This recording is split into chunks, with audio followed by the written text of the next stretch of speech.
The following sides of a rectangle and its probable errors are 120.4 plus and minus 0.04 and 360.5 plus and minus 0.08 respectively. What is the probable error of the sum of the sides of the rectangle? So, itong problem na to is under combination of errors, which is error in sum. So, dahil dito sa word na to, probable error of the sum. So, para makompute yan, we use the formula. Error of the sum is equal to positive and negative square root of EA squared plus EB squared plus EC squared plus EN squared. Probable error of the sum is equal to positive and negative square root of,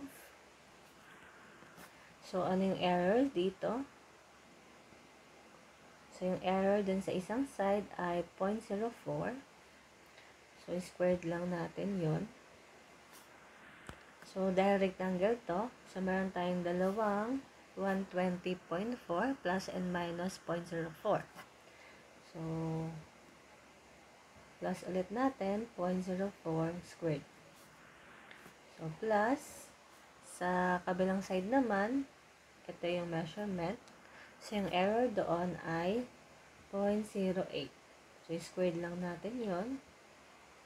Tapos mag-add ulit tayo ng 0.08 squared. Bakit dalawa yung 0.08? Kasi nga rectangle to.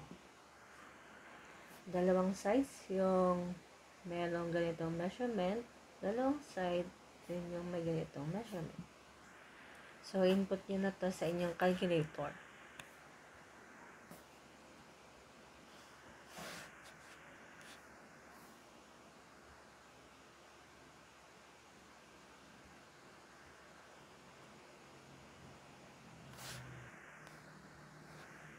So, yung tamang sagot ay letter A.